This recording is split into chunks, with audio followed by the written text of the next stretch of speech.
relevante, pues ya que sin ellas pues va a ser muy complicado realizar un seguimiento y además se va a limitar la opción de la interrupción del embarazo para las mujeres que están afectadas, en los cuales no va a existir la posibilidad de la vida del producto, con lo cual se podría evitar el sufrimiento innecesario y la espera de lo inevitable. Estas situaciones deben ser abordadas mediante una mejor capacitación del personal de salud y la infraestructura de la atención del primer nivel de los cuidados del embarazo. Todo esto para evitar la infección por SIC se convierte en un mediano plazo en una enfermedad cíclica en México y que al igual que en otras demande la capacitación continua de personal y presente incrementos en su frecuencia y complicaciones.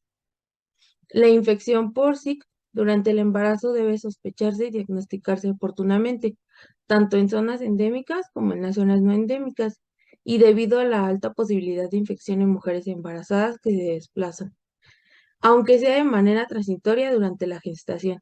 De esta manera será posible ofrecer una atención integral a los pacientes debido al alto riesgo de complicaciones que puede presentar.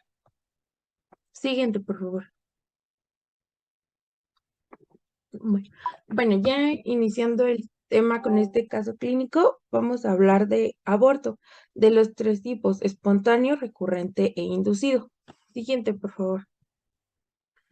Pero primero vamos a definir qué es el aborto.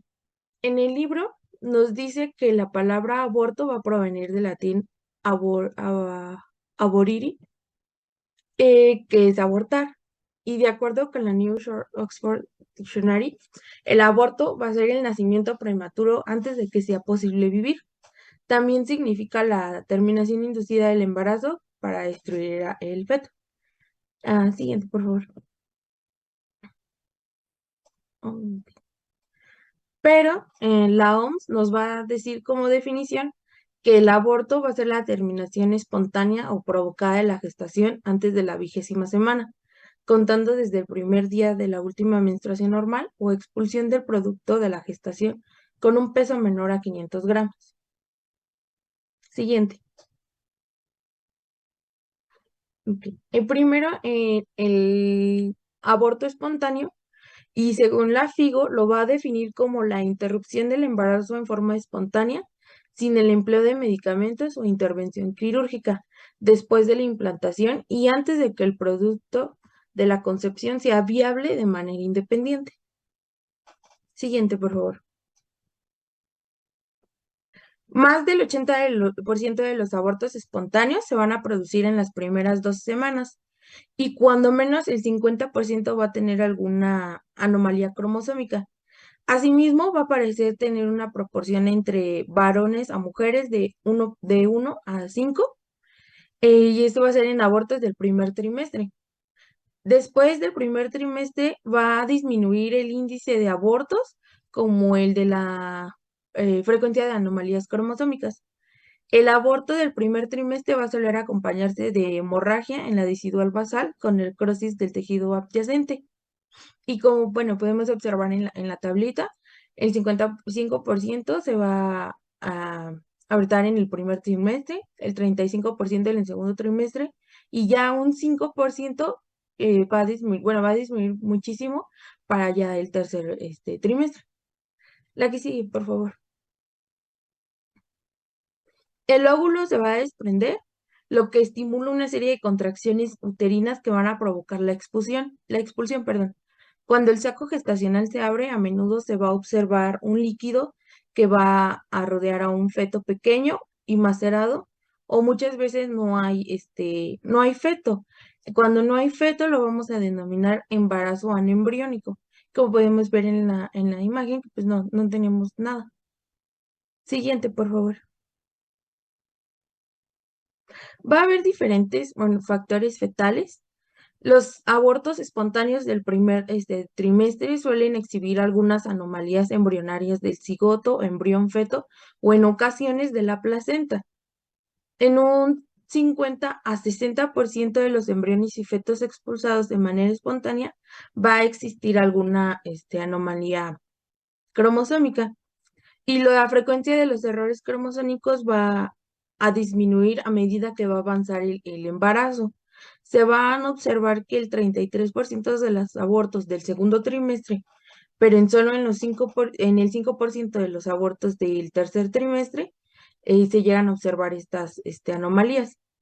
Y en el 50% se llegó a mostrar una degeneración o una ausencia del embrión, que era lo que les mencionaba, que era el embarazo anembriónico. Siguiente, por favor. Dentro de los abortos espontáneos vamos a tener lo que es el aborto aneploide. Este es cerca del 95% de las anomalías cromosómicas, y es secundaria a algún error de gametogénesis materna. Mientras que para los errores del padre se le va a dar un 5%. La anomalía cromosómica que se va a identificar con más frecuencia en el aborto del primer trimestre va a ser la trisonomía autosómica. Si bien va a ser la mayor parte de las trisonomías, va a ser un resultado de una disyunción de en un 2 a un 4% en las parejas con abortos recurrentes, se van a observar disposiciones cromosómicas estructurales equilibradas en un miembro de la pareja. En los abortos se ha llegado a identificar este tipo de trisonomías para todos los cromosomas, pero con excepción del número 1. Y las más frecuentes va a llegar a ser la 13, la 16, 18, 21 y 22. Como podemos observar en la imagen, en esta imagen se encuentra en el 13. Tenemos la trisonomía. Siguiente, por favor. La anomalía cromosómica aislada más frecuente va a ser la monosomía X en el par 45X y es la causa del síndrome de Turner, que a menudo va a provocar aborto y con mucho menos frecuencia, una mujer nacida viva. Por el contrario de la monosomía autosómica, esta va a ser rara e incompatible con la vida. Siguiente, por favor. Otra anomalía va a ser la triploidía. Esta va a ser, normalmente se acompaña con degeneración placentaria hidrotípica, las molas hidatiformes incompletas, puede ser triploides o trisómicas, pero solamente van a ser para el cromosoma 16. A menudo estos fetos, se abortan en las primeras semanas. Los que viven un poco más van a exhibir malformaciones muy importantes. Y la edad avanzada de la madre y del padre no van a ser un factor para que esto con frecuencia se presente. Siguiente, por favor. Otra diferente vamos a tener que son los abortos tetraploides. Aquí rara vez van a nacer vivos y a menudo se van a expulsar al principio del embarazo. Las anomalías estructurales cromosómicas rara vez van a causar abortos, y algunos nacidos vivos con una translocación equilibrada van a tener un aspecto normal. La que sigue, por favor. Ahora vamos a tener el aborto euploide. Aquí son los fetos con cromosomas normales. Suelen abortarse más tarde que los aneuploides. Por ejemplo, en el 75% de los abortos aneploides ocurrieron antes de las 8 semanas. Y los euploides, van a alcanzar su punto máximo cerca de las 13 semanas. La frecuencia de los abortos euploides se va a incrementar de manera considerable después de los 35 años de edad de la madre. Siguiente, por favor. Vamos a tener diferentes factores. Primero iniciamos con los factores maternos. No se van a conocer bien las causas de los abortos euploides, aunque se ha considerado que tiene alguna relación con que la madre se embarace tardíamente, que tenga un embarazo después de los 35 años. También se ha relacionado con infecciones, pero se ha demostrado que algunas veces puede ser una rara causa del aborto en el primer trimestre. Se han realizado numerosas investigaciones con infecciones específicas por ejemplo, Brucella abortus y Campylobacter fectus, pero estas llegan a provocar aborto en el ganado y no en el ser humano. Tampoco se ha podido demostrar que el Listeria monocytogenes o Clamidia trachomatis estimulen el aborto en el ser humano. A las enfermedades crónicas debilitantes, el aborto del primer trimestre rara vez va a ser secundario a una enfermedad crónica debilitante como tuberculosis o carcinomatosis, pero sí se ha llegado a observar que la celíaca va a provocar infecundidad tanto masculina como femenina y abortos recurrentes. Otro que tenemos es el hipotiroidismo. Aquí la deficiencia producida de yodo se va a acompañar de abortos. La deficiencia de la hormona tiroidea es frecuente en la mujer y suele ser secundaria a algún trastorno autoinmunitario. Sin embargo, pues no se ha llegado a estudiar en forma pues específica la percusión del hipotiroidismo en el aborto del primer trimestre. Otro que tenemos es la diabetes mellitus. Aquí la frecuencia de aborto espontáneo como de malformaciones congénitas va a aumentar si la mamá va a tener diabetes inmunodependiente. Al parecer, este llega a ser un riesgo de la regulación metabólica al principio del embarazo. Y la alimentación. Al parecer, la deficiencia alimentaria de un solo nutriente o la deficiencia moderada de todos los nutrientes, pues no va a constituir una causa importante de aborto. Incluso en el extremo, la hiperémesis grávica con pérdida de peso rara vez va a producir un aborto. Se observó que hay un riesgo reducido en las mujeres que comían frutas y verduras frescas todos los días. También va a haber otro tipo de factores como tabaquismo, drogas ambientales, alcohol, cafeína, radiaciones, anticonceptivos y toxinas. Siguiente, por favor. Bueno, vamos a empezar con la clasificación clínica del aborto espontáneo. El aborto se va a clasificar en la clínica de diversas maneras. Los subgrupos que más se utilizan son amenaza de aborto, aborto inevitable, aborto incompleto y aborto retenido. Vamos a tener otro que es el aborto séptico. Esta es la situación en la que los productos de la concepción y útero se infectan. Y por último vamos a tener el aborto recurrente o habitual, también llamado pérdida recurrente del embarazo y van a describir, se describe despuesito de los del primer trimestre y llegan a ser con una causa un poquito similar. Siguiente, por favor. Iniciando con la primera clasificación que es amenaza de aborto, aquí el diagnóstico va a ser clínico y vamos a sospechar que se esté teniendo este tipo de amenaza cuando va a aparecer una secreción sanguinolenta o hemorragia vaginal por el orificio cervical cerrado durante la primera mitad del embarazo. Esto llega a suceder con una frecuencia del 20 a 25% en las mujeres y se da en el principio del embarazo y va a persistir durante varios días o semanas.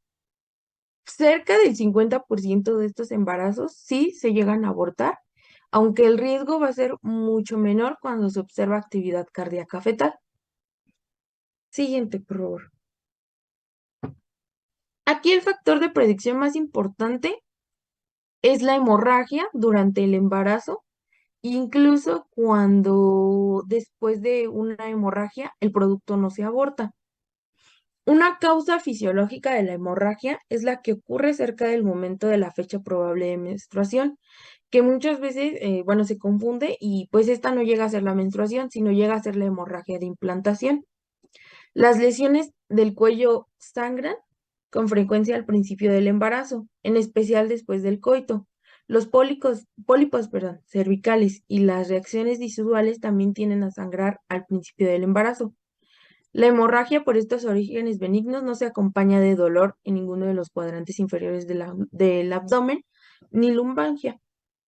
En un aborto, por lo general, pues siempre va a preceder de cólicos, vamos a tener dolor abdominal por un lapso de varias horas y esto se va a convertir en un dolor que puede progresar a varios días. El dolor va a ser a veces de cólicos rítmicos y se van a presentar en la cara anterior.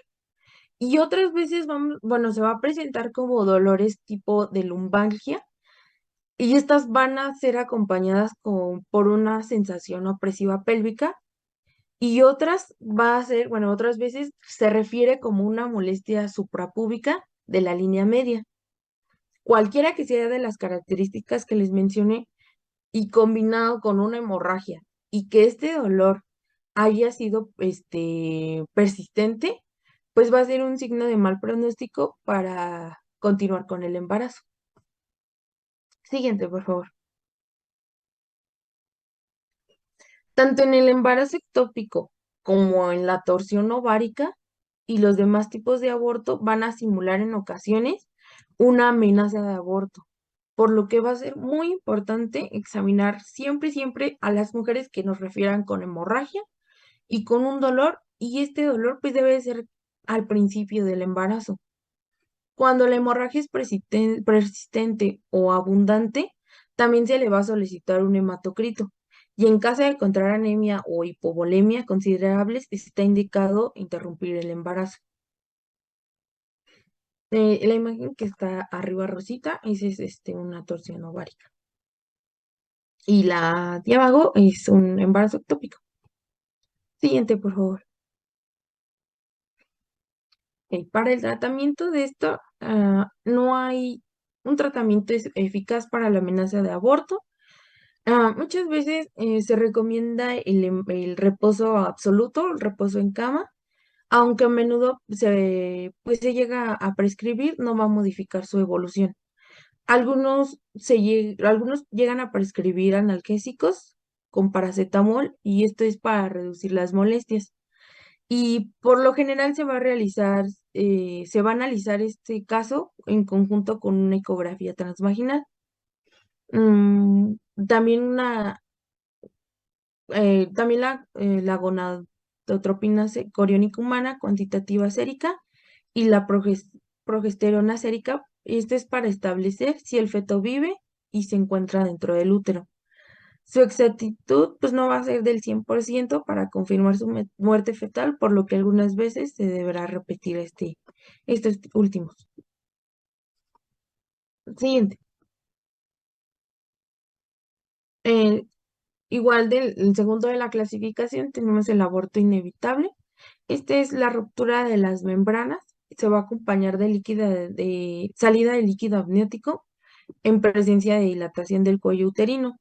Bueno, que se presente esto es que es un aborto casi seguro. Con frecuencia empiezan las contracciones uterinas para provocar un aborto o bien va a aparece una infección. Es raro que el líquido por vía vaginal durante la primera mitad del embarazo no se acompañe de consecuencias graves. Si no proviene de la vejiga, el líquido se debe haber acumulado antes del apneas y el corion. A causa de esta posibilidad, cuando en forma repentina la mujer elimina el líquido al principio del embarazo, antes de que haya dolor, fiebre o hemorragia, se va a recomendar reducir la actividad física y mantenerla bajo observación. Después de 48 horas, si no se elimina todo este líquido, ni hay hemorragia, dolor o fiebre, entonces puede reanudar sus actividades habituales, con excepción de la penetración vaginal. Sin embargo, si ocurre todo lo contrario, hay salida de líquido, se acompaña de hemorragia, dolor o fiebre, se debe considerar el aborto inevitable y proceder a vaciar el útero. Siguiente. Eh, Tenemos, bueno, el que sigue es el aborto incompleto. Aquí es cuando la placenta se desprende del útero, ya sea total o parcialmente, se produce una hemorragia y durante el aborto incompleto, el orificio materno del cuello uterino se abre y permite la salida de sangre. El feto y la placenta van a permanecer por completo dentro del útero o bien de manera parcial por el orificio dilatado.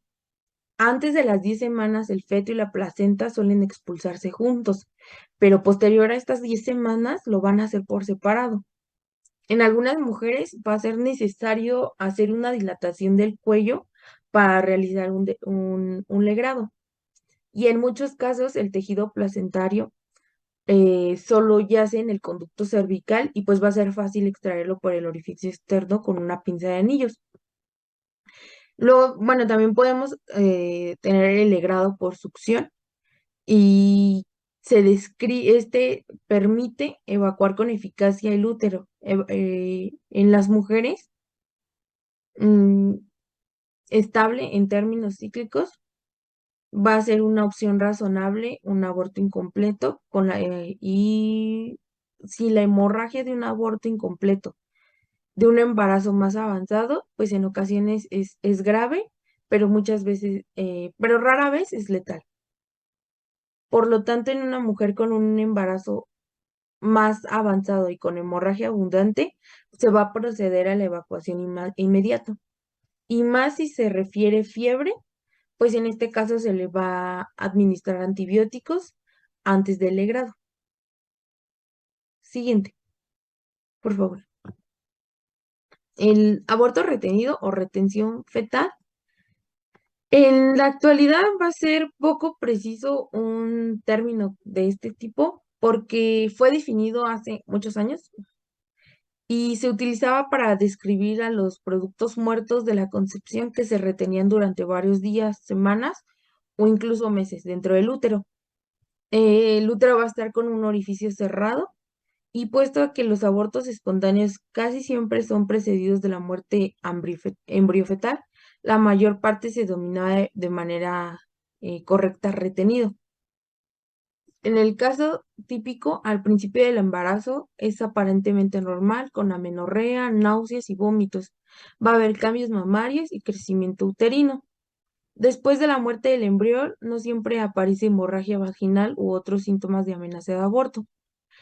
Eh, para diagnosticar pues se puede utilizar la ecografía y nos va a ser posible confirmar un embarazo anembriónico o la muerte del feto o del embrión.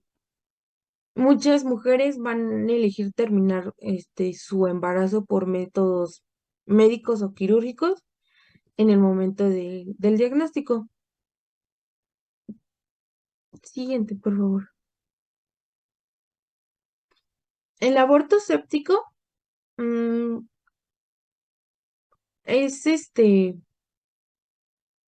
bueno, aquí marcaba en el libro que en Estados Unidos, pues es muy rara vez los manejos por muertes maternas por abortos sépticos. Sin embargo, pues algunos abortos, tanto espontáneos como provocados, se va a complicar a infecciones graves. Las manifestaciones, pues, más frecuentes de esta infección después de un aborto es la endomiometritis, pero también puede haber parametritis, periotonitis, septicema o incluso endocarditis. El tratamiento de la infección va a comprender la administración inmediata de antibióticos de amplio espectro por vía intravenosa y seguido de evacuación uterina. Siguiente, por favor. Ya, eso fue todo de los abortos espontáneos. El siguiente tipo de aborto es el aborto recurrente. La que sigue, por favor. También vamos a denominar aborto espontáneo recurrente y aborto habitual. Bueno, también se denomina aborto espontáneo recurrente o aborto habitual. Y vamos a definir por tradición como la presencia de 3 o más abortos consecutivos a las 20 semanas o menos de gestación, con un peso fetal menor de 500 gramos. En la mayoría de las mujeres con abortos recurrentes va a existir una muerte embrionaria o fetal y muy pocos abortos suceden después de las 14 semanas. Aunque la definición comprende 3 o más abortos, algunos autores han coincidido que después de 2 abortos consecutivos se debe contemplar la posibilidad de una valoración completa. Siguiente, por favor. Las anomalías cromosómicas de los padres van a ser las causantes solo de un 2 al 4% de los abortos recurrentes, pero el cariotipo de ambos padres sigue siendo parte fundamental de la evaluación. Alrededor del 50% de las anomalías identificadas va a ser secundaria a translocaciones recíprocas. el 24% a translocaciones robertsonianas, el 12% a mosaicismo de cromosoma X, como el síndrome de Klinefelter, y el resto a diversas anomalías. Mm, en resumen, pues si un padre va a poseer una translocación equilibrada, el cariotipo del embarazo resultante puede ser normal. Con la misma translocación equilibrada o una translocación desequilibrada, las translocaciones equilibradas suelen provocar abortos recurrentes en los hijos y las translocaciones desequilibradas va a provocar abortos y anomalías fetales u óbitos. Siguiente, por favor. Va a haber también factores anatómicos que van a influir en esto, como por ejemplo, se observó que las mujeres, en un 15%, las mujeres que tuvieron este tipo de abortos, padecía alguna anomalía uterina congénita o adquirida. Comprende anomalías uterinas adquiridas como sinequias intrauterinas, síndrome de Asherman, leiomiomas e insuficiencia cervicouterina. Algunos defectos congénitos son el útero tabicado, el bicorne y el unicorne, así como el útero difelfo, perdón. Siguiente, por favor. Bueno, vamos a empezar ahora con lo que es el aborto inducido. La siguiente, porfa. Tenemos que es la interrupción médica o quirúrgica del embarazo antes de la viabilidad fetal. En el año 2005 se notificó un total de 1,22 millones de abortos legales. La proporción de abortos fue de 238 abortos por cada 1.000 nacidos vivos y el índice de abortos fue de 16 por 1.000 mujeres de 15 a 44 años de edad. La mitad de estas mujeres tenía 24 años o menos, el 80% eran solteras y el 53% caucásicas. Cerca del 60% de los abortos se realizaron durante las primeras 8 semanas y el 88% durante las primeras 12 semanas de embarazo. La siguiente, porfa. Tenemos aquí la clasificación del aborto inducido. La primera es el aborto terapéutico. Hay numerosas enfermedades, tanto médicas como quirúrgicas, que constituyen indicaciones para interrumpir un embarazo. Algunos podrían ser la descompensación cardíaca persistente, en especial con hipertensión pulmonar fija, vasculopatías, hipertensiva o diabetes avanzada, cáncer, y en casos de violaciones o incestos, la mayoría considera interrumpir el embarazo. En la actualidad, la indicación más frecuente para prevenir el nacimiento de un feto con una deformidad anatómica y metabólica o mental es importante. La gravedad de las deformidades fetales es muy amplia, con frecuencia desafía la clasificación social, legal o política. La siguiente, porfa. Luego tenemos que es el aborto electivo o aborto voluntario. Aquí la interrupción del embarazo antes de la viabilidad al solicitar de una mujer, más no por razones médicas, suelen denominarse aborto electivo o voluntario. Este procedimiento es de tipo aborto más frecuente en la actualidad y aproximadamente es un embarazo se interrumpe de manera electiva por cada 4 nacidos vivos. La siguiente, porfa. Tenemos que esto incluye un asesoramiento antes del aborto electivo. La mujer que contempla la posibilidad de un aborto tiene tres opciones que son continuar con el embarazo y sus riesgos, asumir su responsabilidad de madre y continuar el embarazo y sus riesgos, y asumir la responsabilidad de arreglar una adopción o interrumpir el embarazo y asumir sus riesgos. La siguiente, porfa. Tenemos que hay técnicas para el aborto del primer trimestre. El aborto se lleva a cabo por métodos médicos o quirúrgicos con diversas técnicas. Como podemos ver en el cuadro, tenemos que pues, ser técnicas quirúrgicas o procedimientos médicos, que iremos hablando un poquito más adelante de ellos. La siguiente, porfa. Existen también numerosas técnicas para el aborto. El embarazo de primer trimestre se extrae de manera quirúrgica, que son un legrado uterino o bien mediante algunos de los esquemas médicos. Tenemos también, por ejemplo, en este cuadro son características del aborto médico quirúrgico. se divide en dos, que es el aborto médico y el aborto quirúrgico. Que por ejemplo en el aborto médico tenemos que en general sin técnica es cruenta, en general sin anestesia, dos o más consultas, días a semanas para consumarse, y en el aborto quirúrgico tenemos técnica cuenta, la sedación sin se desea, una consulta, se consuma un periodo de predecible. La siguiente, por favor. Tenemos primero lo que es el aborto quirúrgico. Aquí el embarazo se puede extraer mediante cirugía a través del cuello uterino dilatado o por vías transabdominales por una histerotomía o una histerectomía. En ausencia de una enfermedad generalizada de la madre, el aborto no requiere hospitalización, y cuando se lleva a cabo un aborto fuera del hospital se debe contar con la posibilidad de ofrecer reanimación cardiopulmonar y transferir al paciente de inmediato al hospital en caso de ser necesario. La siguiente, porfa. Tenemos la dilatación y el legrado. Aquí las técnicas transcervicales del aborto quirúrgico requieren primero la dilatación, el cuello uterino y luego la evacuación del embarazo, raspando de manera mecánica el contenido con una legra cortante, o bien succionando el contenido legrado por succión o ambas.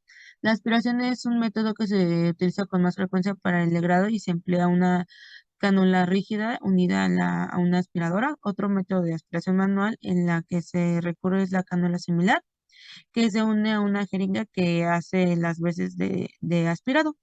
La posibilidad de complicaciones aumenta después del primer trimestre. Esta comprende la perforación uterina, laceración cervical, hemorragia, extracción incompleta del feto o de la placenta e infecciones. Este tipo de legrado se debe realizar antes de la semana 14 o 15.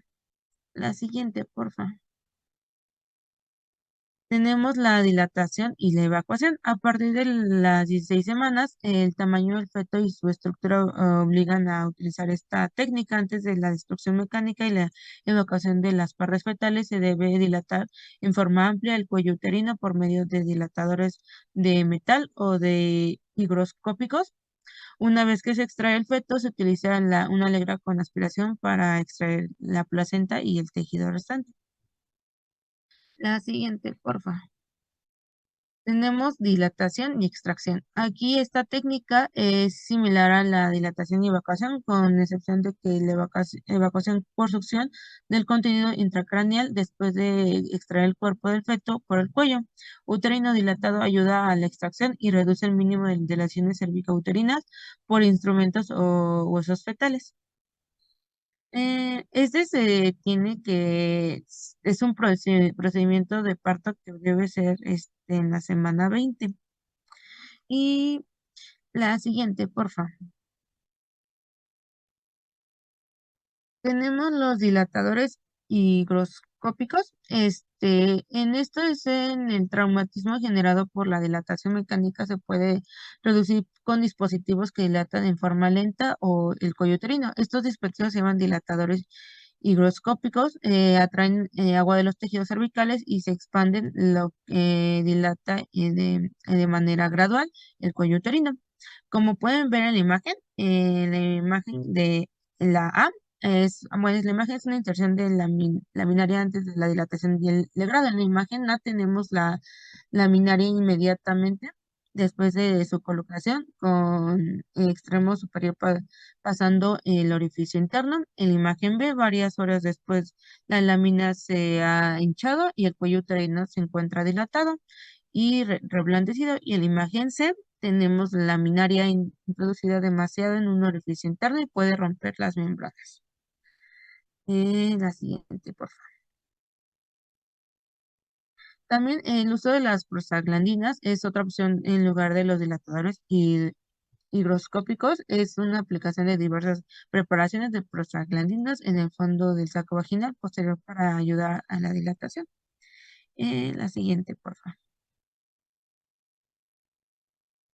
Las técnicas de dilatación y legrado, después de realizar una exploración bimanual para establecer el tamaño y la orientación del útero, se introduce un espejo vaginal en el cuello y el cuello uterino se limpia con una solución de povidona y yodada y lo equivalente El labio cervical anterior se sujeta con pinzas con dientes, el cuello uterino la vagina y el útero reciben inervaciones abundantes a través del plexo de Frankenhauser, que yace en el tejido conjuntivo situado al lado de los ligamentos uterosacro, por eso las inyecciones paracervicales son más eficaces si se aplican a un lado de la inserción de los ligamentos uterosacro en el útero. Se administra anestesia local y en caso de ser necesario, el cuello uterino se dilata aún más con dilatadores de Hegar o Hank hasta poder introducir una cánula de succión del diámetro necesario. Para elegir el tamaño correcto de la cánula se debe de tener en cuenta varios factores. Las cánulas pequeñas conllevan el riesgo de dejar tejido intrauterino en el posoperatorio, mientras que las cánulas grandes tienen el riesgo de lesionar el cuello uterino y producir más dolor. Entre el cuarto y el quinto dedo de la mano que introduce el dilatador, debe descansar sobre el periné y los glúteos durante la introducción del dilatador a través del orificio interno.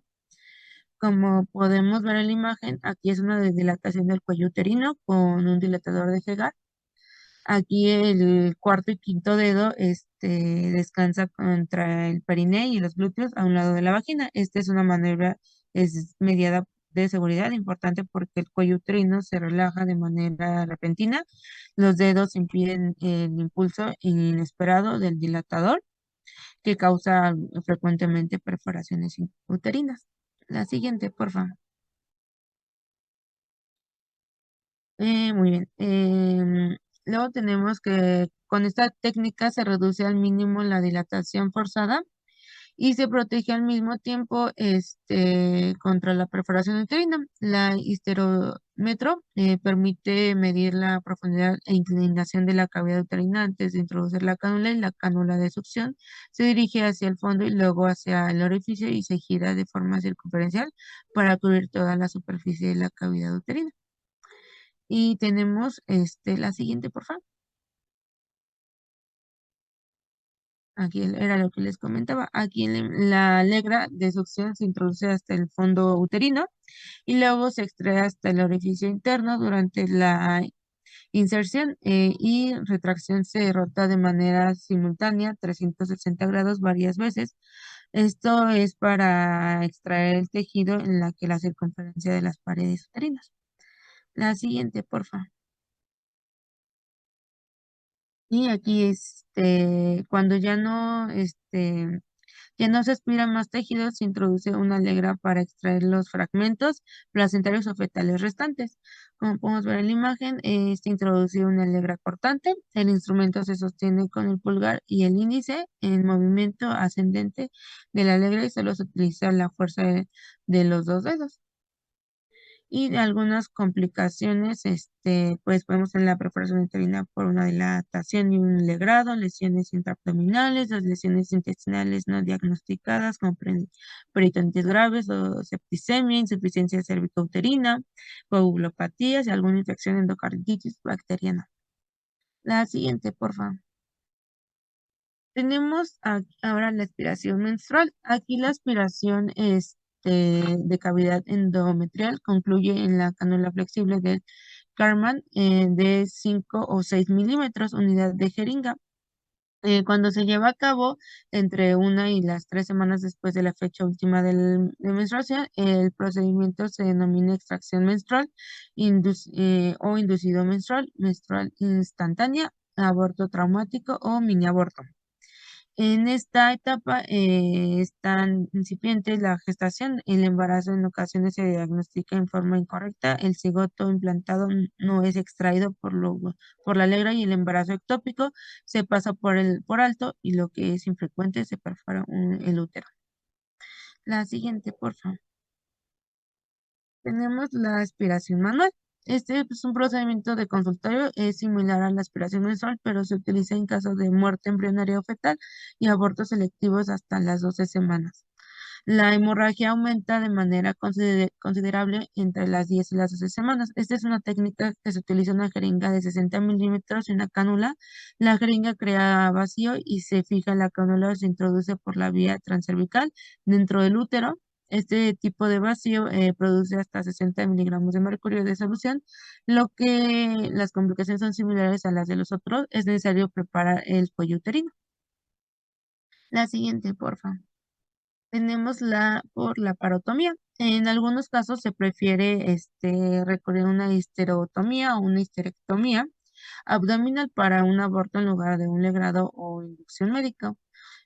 Cuando hay patologías uterinas considerables, una histerectomía es el tratamiento ideal. En las mujeres que desean interrumpir el embarazo y control de natalidad, está indicado en realizar una histerotomía con salpingoplasia y o en ocasiones una histerectomía.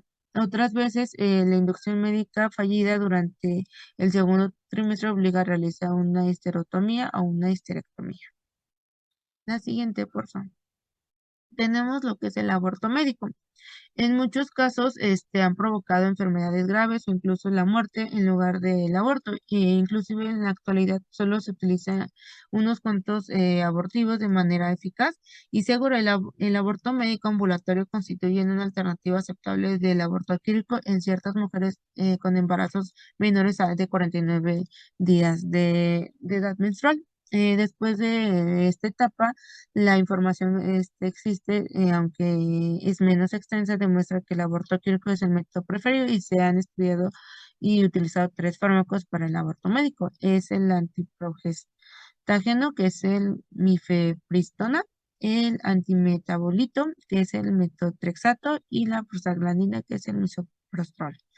Este es un medicamento provocado que provocan que el aborto, al incrementar la contractilidad uterina, ya sea anulado la inhibición de las contracciones inducido por la progesterona y el metotrexato, o bien estimulado de manera directa por el miometrio. La siguiente, por favor. Hay algunas contraindicaciones del aborto médico. Han cambiado desde los criterios de exclusión de utilizados de diversos estudios clínicos sobre el aborto médico, además de las alergias específicas. Los fármacos comprenden una presencia de un dispositivo intrauterino, anemia pronunciada, coagulopatías o el uso de anticoagulantes en ciertas enfermedades como hepatopatías, trastornos cardiovasculares, enfermedades convulsivas activas. Además, he puesto que el misoprostol reduce la actividad de los glucocorticoides. Las mujeres con enfermedades suprarrenales y otras enfermedades que requieren tratamientos de glucocorticoides deben quedar. Las mujeres con insuficiencia renal se pueden estar con dosis modificadas del metotrexato con cautela o no administrarla. Aquí las mujeres que contemplen la posibilidad de abortar deben recibir asesoramiento sobre los métodos tanto médicos como quirúrgicos. El misoprostol debe ser administrado por médicos, luego la mujer permanece en el consultorio durante 4 horas y si al parecer expulsó el embarazo, se debe examinar de nuevo para confirmar. Si durante la observación del embarazo no ha sido expulsado, se lleva a cabo una exploración pélvica antes de darla de alta y se le cita nuevamente 1 o 2 semanas después. En consulta posterior, si la exploración física o evaluación ecográfica no confirman un aborto completo, se lleva a cabo un aborto por succión. En regímenes en los que se utiliza el metotrexato, las mujeres se citan cuando menos 24 horas después del misoprostol y luego de 7 días después la administración del metotrexato para realizar un examen ecográfico. Si el embarazo persiste, se administra otras dosis de misoprostol y la mujer se cita nuevamente 1 semana después para ver si hay alguna actividad cardíaca fetal o o 4 semanas después para ver si no la hay. Si para la segunda consulta no se ha producido el aborto, se realiza un legrado y las hemorragias y los cólicos con el aborto médico son mucho más intensos que los síntomas de menstruación, por lo tanto se les debe prescribir algún analgésico o casi siempre son narcóticos. La siguiente, porfa. Tenemos los abortos en el segundo trimestre. Esta es la posibilidad que se lleva a cabo en un aborto en concreto, de manera segura y eficaz durante el segundo trimestre, ha evolucionado de manera que es considerable. Algunos de estos métodos son la administración de dosis altas de oxitocina por vía intravenosa y o la administración de prostaglandinas por vía vaginal, como los óvulos de prostaglandinas E2 y las pastillas de prostaglandinas E1. No obstante, el método de colocación de dilatador higroscópico. La siguiente, por favor. Tenemos que se puede utilizar la oxitocina, esta se administra como fármaco único en dosis alta. La oxitocina provoca el aborto del segundo trimestre entre el 80 y el 90% de los casos. La prostaglandina E2 está en los óvulos que contienen 20 miligramos de prostaglandina E2 y se colocan en el fondo del saco vaginal posterior. Constituye un método sencillo y eficaz para lograr un aborto del segundo trimestre. Este es un método, no es más eficaz que la dosis alta de oxitocina y provoca efectos adversos con mayor frecuencia como náuseas, vómitos, fiebre y diarrea. Cuando se utiliza la prostaglandina 2, este se debe combinar con algún antiemético como metoclopramida o un antipirético como el paracetamol y antidiarreico como el difenoxilato para prevenir o corregir los síntomas. Tenemos en la prostaglandina E1 el misoprostol, el más fácil de utilizar. Un momento.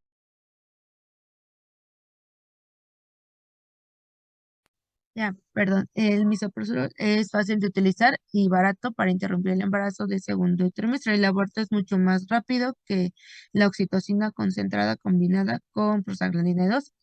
El intervalo promedio es hasta que la interrupción del embarazo de 12 frente a 17 horas. Respectivamente con el misoprostol, se logra un aborto en las primeras 24 horas con un 95% de las mujeres y frecuentemente el 85% de nuestro grupo. La siguiente, por favor. Y bueno, tenemos algunas consecuencias del aborto electivo, que la mortalidad materna, los abortos que llevan a cabo de manera legal y son realizados por un ginecólogo entrenado, en especial durante los primeros 2 meses del embarazo, tienen una mortalidad menor de 1 por 100.000 procedimientos. Aquí los abortos realizados al principio del embarazo son seguros y el riesgo relativo de morir con consecuencia por un aborto se duplica por cada 2 semanas que transcurre después de las 8 semanas de gestación. Y las repercusiones de embarazos futuros en una revisión erudita, las repercusiones del aborto electivo en embarazos posteriores a la mayoría de la parte, los estudios indican que el aborto por aspiración no aumenta la frecuencia posterior de abortos espontáneos, segundo trimestre, ni de trabajos de partos prematuros. Los embarazos ectópicos posteriores no aumentan, los legrados múltiples aumentan el riesgo posterior y de padecer alguna placenta previa. Al contrario, los legrados por succión. La siguiente, porfa. Y por último tenemos que la anticoncepción después de un aborto. Las ovulaciones se restablecen desde las 2 semanas posteriores a la interrupción del embarazo, ya sea de forma espontánea o inducida. Si se desea evitar un embarazo, es necesario empezar los anticonceptivos poco después del aborto y se observa un índice menor de embarazos accidentes en mujeres a las que se les aplica un dispositivo intrauterino en el momento en que se interrumpió el embarazo. La siguiente, por favor. Y eso sería todo por nuestra parte.